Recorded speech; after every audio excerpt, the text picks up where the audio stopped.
Welcome back to Myles with the Gallon. Today, this is episode 4. We're going to talk about the SEMA show. Now, the SEMA show is pretty embedded in the car culture and the car community as a whole because it's just a show where you get to take the craziest modified cars and show them off and compete in different events.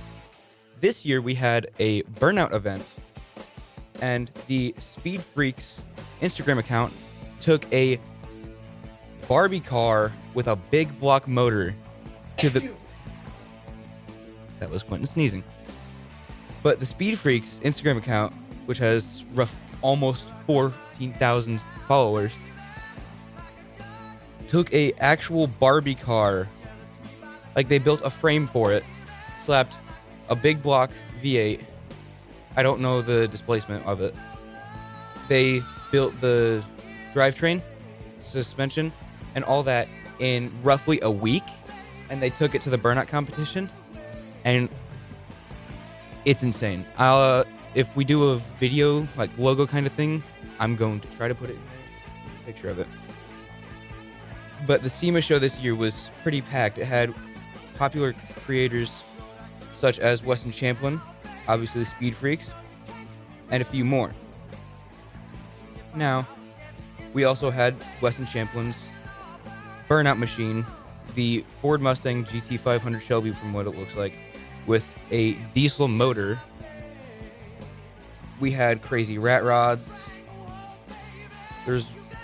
I'm looking at one here that has 3 superchargers on it with a blower on the top, and it looks pretty insane.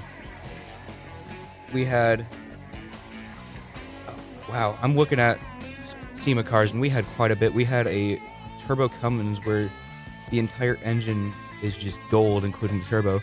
We had a 17 turbo truck with 17 turbochargers on the front of it, which people might know from Whistling Diesel.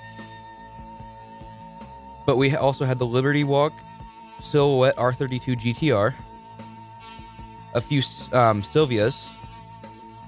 We had a BMW E36, and a few others. There was obviously Mark IV Supras, Skylines. There was the Fast and Furious cars. Anyone could have guessed that much. But there was... It shows here on... I'm looking at Instagram at a few cars. Last year's SEMA show had the Miata with the twin-turboed Lamborghini engine that ended up being fake. We have Ken Block's, I think, Pegasus? Huna Pegasus. It's a Porsche that he built for Pikes Peak, I believe, but he sadly couldn't take it up there after his passing. We've got a few GT40s. There was also a twin Hayabusa powdered Mini Cooper, but this is at last year's show. But this Mini Cooper, they slapped a bed onto it, or they converted the back into a bed, slapped 2 1300cc Hayabusa engines in the back, and it was able to do drifts with only the back wheels on the ground, because it would create so much torque that it would lift the front off of the ground. We had a lot of good cars there this year. I think Gabriel Iglesias was there. Yeah, Gabriel Iglesias with his VW buses were there. We had a few semis for the burnout competition. There was a cardboard trophy truck by the looks of it. There's a K-Swap GR86.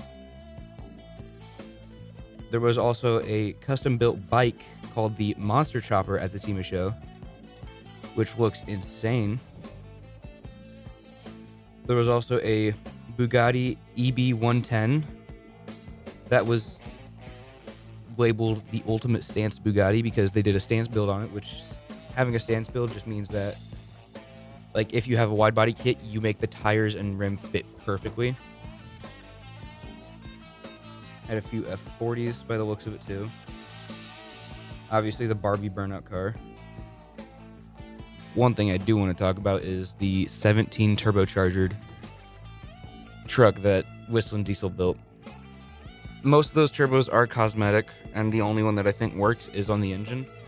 But just imagine pulling up to the SEMA show, thinking you have a crazy looking car, and then you see that.